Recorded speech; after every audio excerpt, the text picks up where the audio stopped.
Hello বন্ধুরা, welcome to only sports view. তো এই ভিডিওতে ইন্ডিয়ান ফুটবল আইএসএল নিয়ে বেশ কিছু আপডেট রয়েছে, যেরকম আইএসএল ক্লাবগুলো নিয়ে বেশ কিছু ট্রান্সফার আপডেট রয়েছে। এর পাশাপাশি মোহনবাগান ইস্টবেঙ্গলকে নিয়ে আপডেট রয়েছে। তো ভিডিওটি সবাই শেষ পর্যন্ত দেখতে থাকো, আর চ্যানেলে নতুন হয়ে থাকলে চ্যানেলটি সাবস্ক্রাইব করে পাশে থাকা বেল আইকনটিকে অন করে পাশে থেকো। এবং এর পাশাপাশি অনলি স্পোর্টস ভিউ হোয়াটসঅ্যাপ চ্যানেলটাকেও সবাই ফলো করে রাখো। তো সেখানে ছোটোখাটো আপডেটগুলো সবার আগে দিয়ে দেবো। যদি ভিডিও বানাতে একটু দেরিও হয় তো সেখানে সবার আগে আপডেটগুলো পেয়ে যাবে। এবং এর পাশাপাশি তোমরা চ্যানেলে জয়েন হয়ে গেলে খেলাও দেখতে পারবে। তো অবশ্যই চ্যানেলটিকে সবাই ফলো করে রেখো। তো আমি হোয়াটসঅ্যাপ চ্যানেলের লিঙ্কটা ডেসক্রিপশনে দিয়ে রাখলাম, তো সেখান থেকে সবাই ফলো করে নিও। তো প্রথমে যদি ইস্টবেঙ্গলকে নিয়ে কথা বলা যায়, তো 26 বছর বয়সী ভারতীয় সেন্টার ফরওয়ার্ডের প্লেয়ার এডমুন্ড, এবং যার মার্কেট ভ্যালু হচ্ছে 1.4 কোটি টাকা। তো এই এডমুন্ডকে 3 বছরের চুক্তিতে ইস্টবেঙ্গল সই করিয়ে নিয়েছিল, যেখানে এডমুন্ড সে সেন্টার ফরওয়ার্ডের পাশাপাশি সেকেন্ড স্ট্রাইকারও খেলতে পারে। তো এডমুন্ডকে যে 3 বছরের চুক্তিতে সই করিয়েছিল ইস্টবেঙ্গল, তো সেই ডিলটা তো অনেকদিন আগেই ডান হয়ে গেছিলো, তো সেটা তোমাদের সাথে শেয়ার করে দিয়েছিলাম।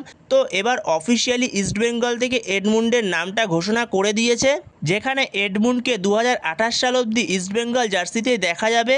তো এরপরের আপডেটটি হচ্ছে নর্থ ইস্ট ইউনাইটেড এফসিকে নিয়ে। তো নর্থ ইস্ট ইউনাইটেড এফসি তারা দুজন বিদেশি প্লেয়ারকে সই করিয়ে নিয়েছে। প্রথম বিদেশি প্লেয়ারটার নাম হচ্ছে জাইরো স্যাম্পিরিও, যার নাম এর আগে তোমাদের সাথে আমি শেয়ার করেছিলাম, যেখানে জাইরো স্যাম্পিরিওর সঙ্গে অ্যাডভান্সটা যেই কথাবার্তা চলছিল নর্থ ইস্ট ইউনাইটেড এফসি, যেখানে 31 বছর বয়সী স্প্যানিশ রাইট উইংয়ের প্লেয়ার এই জাইরো স্যাম্পিরিও, এবং যার মার্কেট ভ্যালু হচ্ছে 1.2 কোটি টাকা।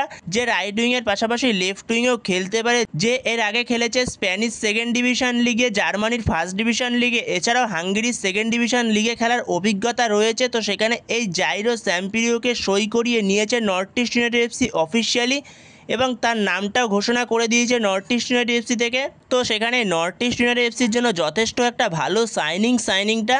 তো এরপরে যদি আরও একটা নর্থ ইস্ট ইউনাইটেড এফসির আপডেট নিয়ে কথা বলা যায়, তো 35 বছর বয়সী স্প্যানিশ সেন্টার মিডফিল্ডের প্লেয়ার, যার নাম হচ্ছে অ্যান্ড্রি রড্রিগেজ, এবং যার মার্কেট ভ্যালু হচ্ছে 80 লক্ষ টাকা। সে সেন্টার মিডফিল্ডের পাশাপাশি অ্যাটাকিং মিডফিল্ডেও খেলতে পারে, যে এর আগে তার পুরো সময়টাই স্পেনে কাটিয়েছে, যেখানে স্পেনের second division league, third division লিগে খেলার অভিজ্ঞতা রয়েছে, এবং তার পাশাপাশি রিয়েল মাদ্রিদের আন্ডার 19 টিমের হয়েও খেলার অভিজ্ঞতা রয়েছে এই প্লেয়ারটার, অ্যান্ড্রি রড্রিগেজের।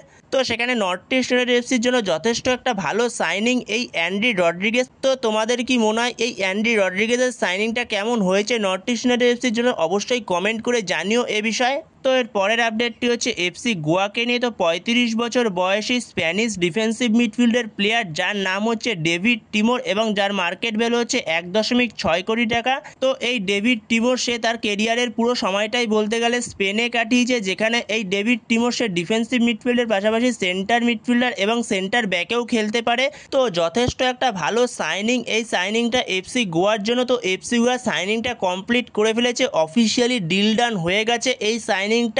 তো এফসি গোয়ার থেকে এই ডেভিড টিমোরের সাইনিংটা অফিসিয়ালি অ্যানাউন্সমেন্ট যে কোনো সময় চলে আসবে। তো অ্যানাউন্সমেন্ট চলে আসলে অবশ্যই তোমাদের সাথে তখন শেয়ার করে দেবো। তো এর পরের আপডেটটি হচ্ছে 32 বছর বয়সী আয়ারল্যান্ডের ডিফেন্সিভ মিডফিল্ডের প্লেয়ার, যার নাম হচ্ছে কার্ল ম্যাকিউক। তো এই কার্ল ম্যাকিউক তার মার্কেট ভ্যালু হচ্ছে 3.2 কোটি টাকা। তো যে ডিফেন্সিভ মিডফিল্ডের পাশাপাশি সেন্টার ব্যাক এবং লেফট ব্যাকেও খেলতে পারে, যে এর আগের সিজনে যুক্ত ছিল এফসি গোয়ার হয়ে। তো এফসি গোয়ার সঙ্গে তার কন্ট্রাক্ট শেষ হয়ে গেছে, তো এফসি গোয়া তাকে যত সম্ভব ছেড়ে দেবে। তো সেখানে আইএসএল থেকে এই কার্ল ম্যাকিউর প্রতি ইন্টারেস্ট রয়েছে চেন্নাইন এফসি, তো সেটা আগে জানিয়েছিলাম তোমাদের। তো সেখানে চেন্নাইন এফসি তার সঙ্গে ডিল ডান করতে পারছে না, কারণ যেহেতু আইএসএল অনিশ্চয়তায় রয়েছে আইএসএল আদৌ হবে কিনা, কারণ আইএসএল যেহেতু অফিসিয়ালি বর্তমান সময় হোল্ড করে দেওয়া হয়েছে, তো সেই কারণে তারা রিস্ক নিতে পারছে না। তো সেখানে একটা যেরকম আপডেট বেরিয়ে আসছে এই কার্ল ম্যাকিউককে নিয়ে। তো কার্ল ম্যাকিউক যে এর আগে এসেছিল স্কটল্যান্ড থেকে, যেখানে এই কার্ল ম্যাকিউর কাছে স্কটল্যান্ড থেকে ভালো অফার রয়েছে, তো স্কটল্যান্ডে সে ফিরে যেতে পারে। তো সেখানে দেখা যাক পরবর্তী সময় সে স্কটল্যান্ডে ফিরে যায় কিনা। তো পরবর্তী সময় এ ব্যাপারে আপডেট পেলে অবশ্যই তোমাদের সাথে তখন শেয়ার করে দেবো। তো এর পরের আপডেটটি হচ্ছে 27 বছর বয়সী স্কটল্যান্ডের অ্যাটাকিং মিডফিল্ডের প্লেয়ার যার মার্কেট ভ্যালু হচ্ছে 4.4 কোটি টাকা, যে এর আগের সিজনে যুক্ত ছিল চেন্নাইন এফসির হয়ে আইএসএলে। তো সেখানে চেন্নাইন এফসির সঙ্গে তার কন্ট্রাক্ট শেষ হয়ে গেছে, তো সে চেন্নাইন এফসি ছাড়তে চায়। তো সেখানে এই কনর শিল্ডের প্রতি আইএসএল থেকে ইন্টারেস্ট ছিল ইস্টবেঙ্গল, মোহনবাগান, এছাড়া বেঙ্গালুরু এফসি, কেরালা ব্লাস্টার এফসির ইন্টারেস্ট ছিল, তো সেটা আগে জানিয়েছিলাম। তো সেখানে এখন আরও একটা আপডেট বেরিয়ে আসছে, যেখানে এই কনর শিল্ড সে ইন্ডিয়াতে কন্টিনিউ নাও করতে পারে, সে আবারও স্কটল্যান্ডে ফিরে যেতে পারে, যেখানে স্কটল্যান্ড প্রিমিয়ার লিগে সে আবারও ফিরে যেতে পারে, যেখানে স্কটল্যান্ড প্রিমিয়ার লিগ থেকে তার কাছে অফার রয়েছে। তো সেখানে স্কটল্যান্ড প্রিমিয়ার লিগের ক্লাবে সে সই করতে পারে। তো সেখানে দেখা যাক পরবর্তী সময় সে স্কটল্যান্ড প্রিমিয়ার লিগে ফিরে যায় নাকি আইএসএলের কোনো ক্লাবে সই করে। তো পরবর্তী সময় এবারে আপডেট পেলে অবশ্যই তোমাদের সাথে তখন শেয়ার করে দেবো। তো এর পরের আপডেটটি হচ্ছে আইএসএল নিয়ে। তো আইএসএল বর্তমান সময় হোল্ড করা হয়েছে, তো যেখানে এফএসডিএল থেকে প্রত্যেকটা আইএসএল ক্লাবকে জানিয়ে দেওয়া হয়েছে আইএসএল বর্তমান সময় হোল্ড করা হচ্ছে। তো সেখানে আইএসএল বন্ধ হচ্ছে না, আইএসএল হবে, কোনো না কোনো উপায়ে আইএসএল হবে। তো যেখানে বর্তমান সময় সুপ্রিম কোর্টের রায় রয়েছে, যেখানে যতক্ষণ না পর্যন্ত সুপ্রিম কোর্টের রায় আসে ততক্ষণ পর্যন্ত কোনো সিদ্ধান্ত না নিতে, যেখানে সুপ্রিম কোর্টের রায় আসবে এই মাসেই।